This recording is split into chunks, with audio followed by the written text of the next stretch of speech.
Hello everyone.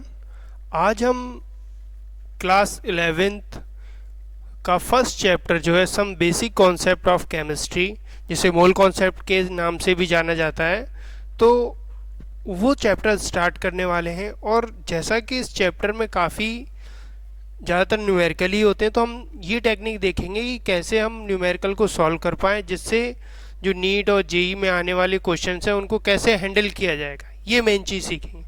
तो हम इस चैप्टर को एकदम बेसिक से स्टार्ट करेंगे। तो आइए चलिए देखते हैं। तो अगर मैं सबसे पहले इस चैप्टर की बात करूं, तो इस चैप्टर में हम एटम से रिलेटेड चीज़ें पढ़ते हैं, जैसे एटॉमिक मास, मॉलिक्यूलर मास। तो सबसे पहले स्टार्ट करते हैं एटम कि एटम है क्या। तो उसमें आता है हमारा सबसे पहले कि डाल्टन्स एटॉमिक थ्योरी। तो डाल्टन एक ऐसे अपने पहले साइंटिस्ट थे जिन्होंने एटम के बारे में एक्सप्लेन किया था। ठीक है, तो according to Dalton atomic theory, matter is a made up of a very small indivisible particle called atom. जो आपने देखा है कि जितने भी मैटर्स हैं, ये हम क्लास 9th में भी पढ़ते हैं, 10th में भी पढ़ा है कि जो मैटर है, सॉलिड, लिक्विड, गैस, ये सारे जो मैटर्स हैं ये सारे किससे मिलके बने हुए हैं? एक स्मॉलेस्ट पार्टिकल, जिसे हम क्या बोलते हैं? एटम। ठीक, और which can take part in a chemical reaction.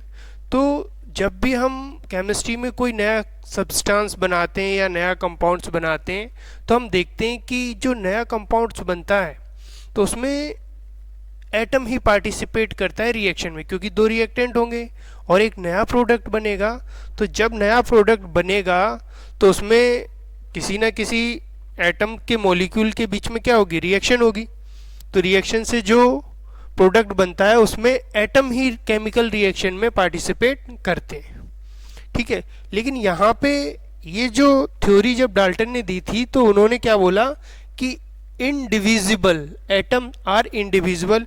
लेकिन फर्दर जैसे जैसे हमने आगे केमिस्ट्री को एक्सप्लोर किया तो हमें आगे पढ़ने को मिलता है कि जो एटम है इसके भी कुछ फंडामेंटल पार्टिकल्स होते हैं, जैसे इलेक्ट्रॉन, प्रोटॉन, न्यूट्रॉन। तो ये वाला स्टेटमेंट भी डाल्टन का क्या हो गया था? गलत साबित हो गया था। ठीक, ये फर्स्ट थ्योरी है कि डाल्टन ने ही सबसे पहले एटम के बारे में बताया था। नेक्स्ट स्टेटमेंट क्या था उनका? Atom can neither be create nor be destroyed. ये कुछ उसी तरीके से है जैसे हम mass, law of mass of conservation पढ़ते हैं कि मास नाइदर बी क्रिएट और नॉर बी डिस्ट्रॉय। फिर नेक्स्ट पॉइंट उनका था कि atom of some same element have same mass and chemical property.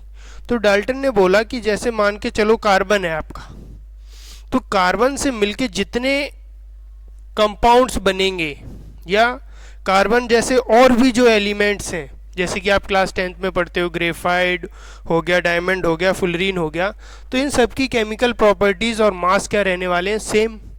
लेकिन आगे चल के जैसे ही आइसोटोप्स की डिस्कवरी हुई, ठीक है, तो आइसोटोप्स में हमें जैसे पढ़ते हैं हम कि कार्बन C12 और C14 होता है। ठीक है, तो मास तो क्या हो गया? जैसे कार्बन 12 और कार्बन 14, या एक और एग्जांपल है जैसे 1H1, हाइड्रोजन के 3 आइसोटोप्स होते हैं, 1H1, 1H2 और 1H3। तो इनके मासेस भी क्या होते हैं? डिफरेंट होते हैं। ठीक है, तो ये वाला स्टेटमेंट भी डाल्टन का क्या हुआ? गलत साबित हुआ जब आइसोटोप्स की डिस्कवरी हुई। फिर नेक्स्ट स्टेटमेंट देखते हैं। उन्होंने बोला कि atom of different element have different nature. मतलब उन्होंने बोला कि अगर atoms of different element have different, यहाँ पे करेक्शन है, different mass and chemical property कर लो, केमिकल प्रॉपर्टी। ठीक, तो डिफरेंट मास और डिफरेंट केमिकल प्रॉपर्टीज होंगी। लेकिन याद होगा आपको जब हम आइसोबार्स के बारे में पढ़ते हैं, तो आइसोबार में क्या होता है? जो आर्गन है ये 14 है, ठीक, और जो कैल्शियम है इसका मास भी 14 होता है। यानी कि यहाँ पे देखो डिफरेंट एलिमेंट है पर मास भी क्या हो रहा है? सेम हो रहा है। तो इनका ये स्टेटमेंट भी गलत साबित हुआ। लेकिन यहाँ से कोई ना कोई क्वेश्चन पूछ लेता है, जैसे इस बार वाले जो प्रीवियस ईयर का नीट का एग्जाम हुआ था तो उसमें इससे क्वेश्चन था एक। ठीक, नेक्स्ट देखते हैं क्या है। फिर नेक्स्ट अब हम पढ़ते हैं एटम के बारे में। तो जैसा कि आपको नॉर्मल आइडिया है ही कि एटम है उसके पास एक न्यूक्लियस होता है और उसके चारों तरफ जो ऑर्बिट्स हैं उनमें इलेक्ट्रॉन क्या करते रहते हैं, रोटेट करते रहते हैं। ठीक, तो अब ये इलेक्ट्रॉन है इसका कुछ ना कुछ मास होता है। ठीक है, तो जो इलेक्ट्रॉन है उसका जो सिंबल है उसे हम स्मॉल ई से डिनोट करते हैं, प्रोटॉन को स्मॉल पी से और न्यूट्रॉन को स्मॉल एन से। इसका सिंबल आपको बहुत सी बुक में ये भी देखने को मिलेगा। इसको प्रोटॉन को H प्लस या 1H1 भी बोलते हैं और न्यूट्रॉन को 0N1 से भी डिनोट किया जाता है। अगर चार्ज की बात कर लें तो इलेक्ट्रॉन पे माइनस चार्ज होता है, प्रोटॉन पे पॉजिटिव, और जो हमारा न्यूट्रॉन है वो क्या है, लगभग न्यूट्रल एटम है। अब इसकी बात करें तो ये चार्ज होता कितना है, तो ये 1.67 इंटू 10⁻⁻19 कूलाम के आसपास होता है। इतना ही चार्ज इलेक्ट्रॉन पे होता है, बस साइन क्या हो जाता है, निगेटिव हो जाता है। अब कुछ अगर इसकी मैं मास की बात करूं तो मास जो इलेक्ट्रॉन का है वो कितना होता है, 9.1 इंटू 10⁻⁻31 kg। ऐसे ही अगर प्रोटॉन के मास की बात करूं तो प्रोटॉन का मास कुछ 1.67 इंटू 10⁻⁻27 होता है kg में। अगर इसको ग्राम में रिप्रेजेंट करना है तो -24 हो जाएगा। और ऐसे ही अगर तो मास ऑफ न्यूट्रॉन की बात करें तो मास ऑफ न्यूट्रॉन आप देख रहे हो लगभग नियर अबाउट क्या है, सेम है। क्या है, सेम है। जितना मास प्रोटॉन का है उतना ही मास किसका है, न्यूट्रॉन का है। तो आप देखोगे ये जो दोनों मासेस हैं लगभग सेम है, लेकिन जो इलेक्ट्रॉन का मास है वो काफ़ी कम है, काफ़ी कम है। अब यहाँ से मेन तुम्हारा चैप्टर स्टार्ट होता है जहाँ से आपके न्यूमेरिकल बनना स्टार्ट होंगे। ठीक है, अब लेकिन बट ये सारी चीज़ें आपको क्या होनी चाहिए, पता होनी चाहिए। अब बात करूँ मैं न्यूक्लियॉन्स की, तो न्यूक्लियॉन्स क्या होते हैं, तो आपको पता है कि ये न्यूक्लियस है, न्यूक्लियस के चारों ओर इलेक्ट्रॉन क्या कर रहे हैं, रोटेट कर रहे हैं। ठीक, तो इसमें इसको हम क्या बोलते हैं, इसे बोलते हैं न्यूक्लियस। ठीक है, तो ये जो न्यूक्लियस है आपका, इस न्यूक्लियस के अंदर क्या मिलता है हमें, प्रोटॉन प्लस न्यूट्रॉन। इसी को बोला जाता है न्यूक्लियॉन्स। तो हम बोल सकते हैं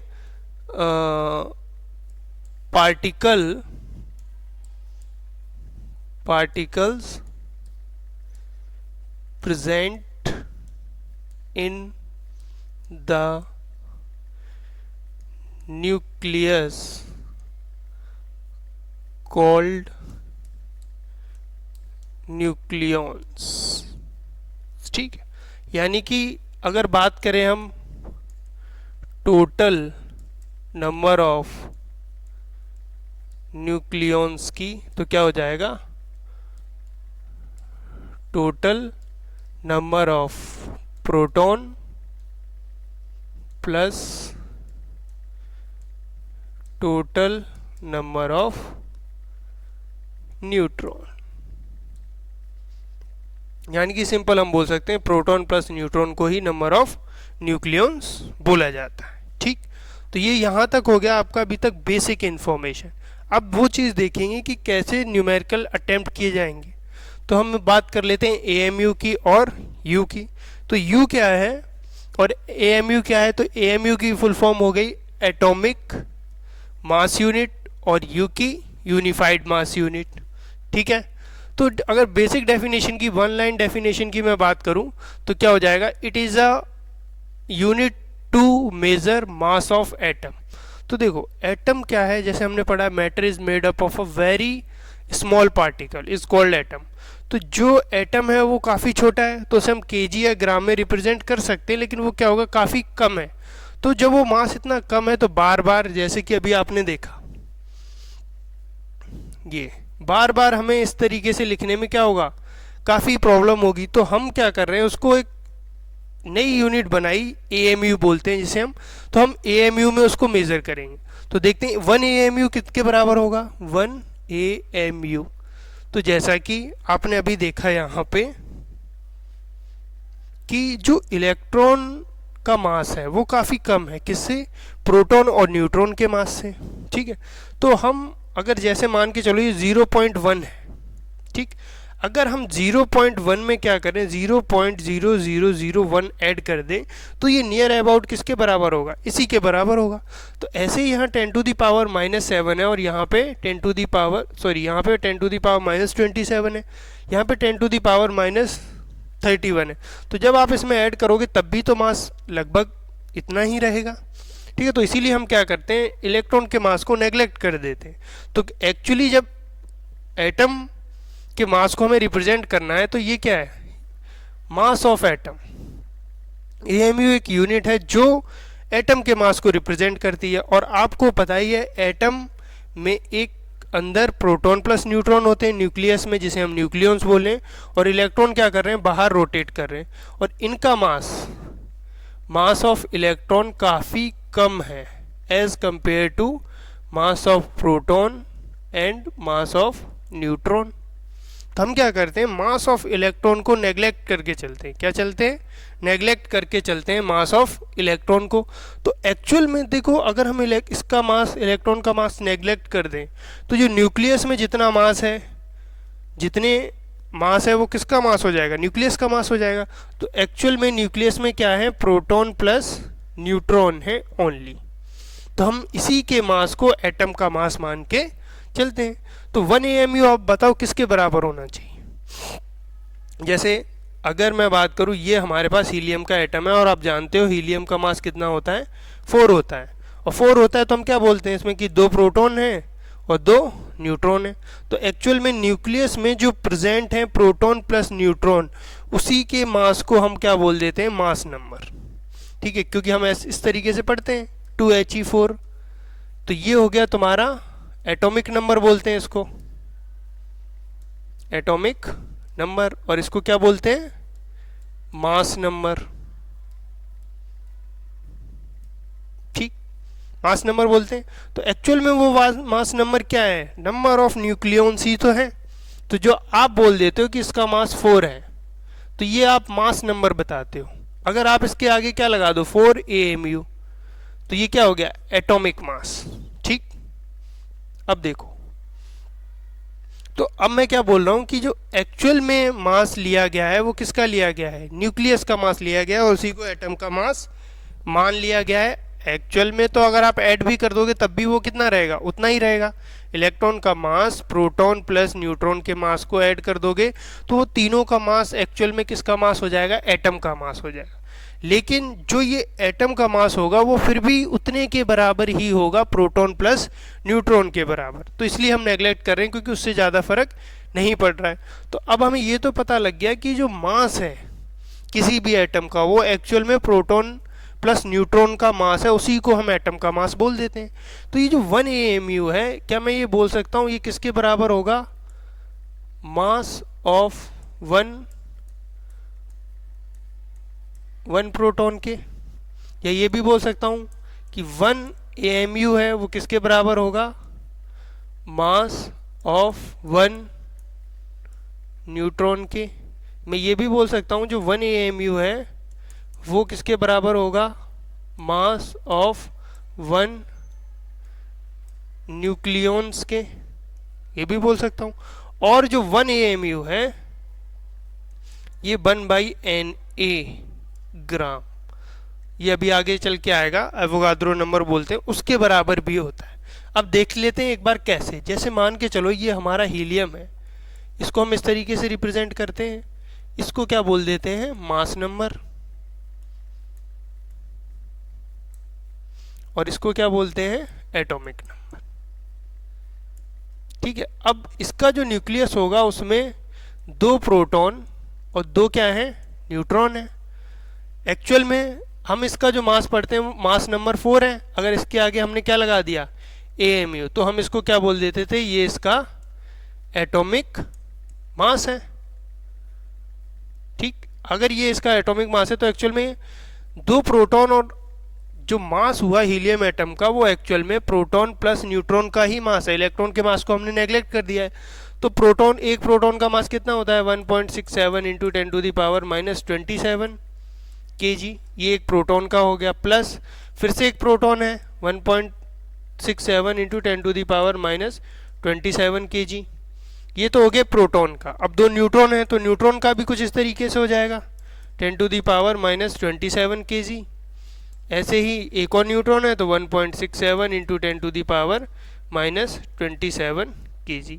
और आपको पता है ये किसके बराबर है, एक AMU के बराबर, यानी कि हम बोल सकते हैं जो 1 AMU है वो किसके बराबर है 1.67 into 10 to the power minus 27 kg। और अगर ग्राम में रिप्रेजेंट करना हो तो 1.67 into 10 to the power minus 24 gram, इस तरीके से। अब देखो आप जब ये 1 AMU के बराबर है और ये भी 1 AMU के बराबर है और ये भी 1 AMU के बराबर है और ये भी 1 AMU के बराबर है, तो एक्चुअल में ये हो क्या गया 4 AMU ही तो हो गया। इसको ऐड कर दो, वो टोटल उस हीलियम एटम का क्या हो जाएगा मास, किसमें, केजी में। या 4 AMU लिख दो और AMU की जगह ये वैल्यू रख दो तब भी केजी में हो जाएगा। ठीक है, तो ये पूरी स्टोरी है AMU की कि AMU को हम कैसे रिप्रेजेंट करते हैं किसी भी एटम के मास में। ठीक है, तो इसके आगे हम नेक्स्ट क्लास में पढ़ेंगे। नेक्स्ट क्लास में हम स्टार्ट करेंगे एटॉमिक मास से। ओके, मिलते हैं नेक्स्ट क्लास में। Thank you.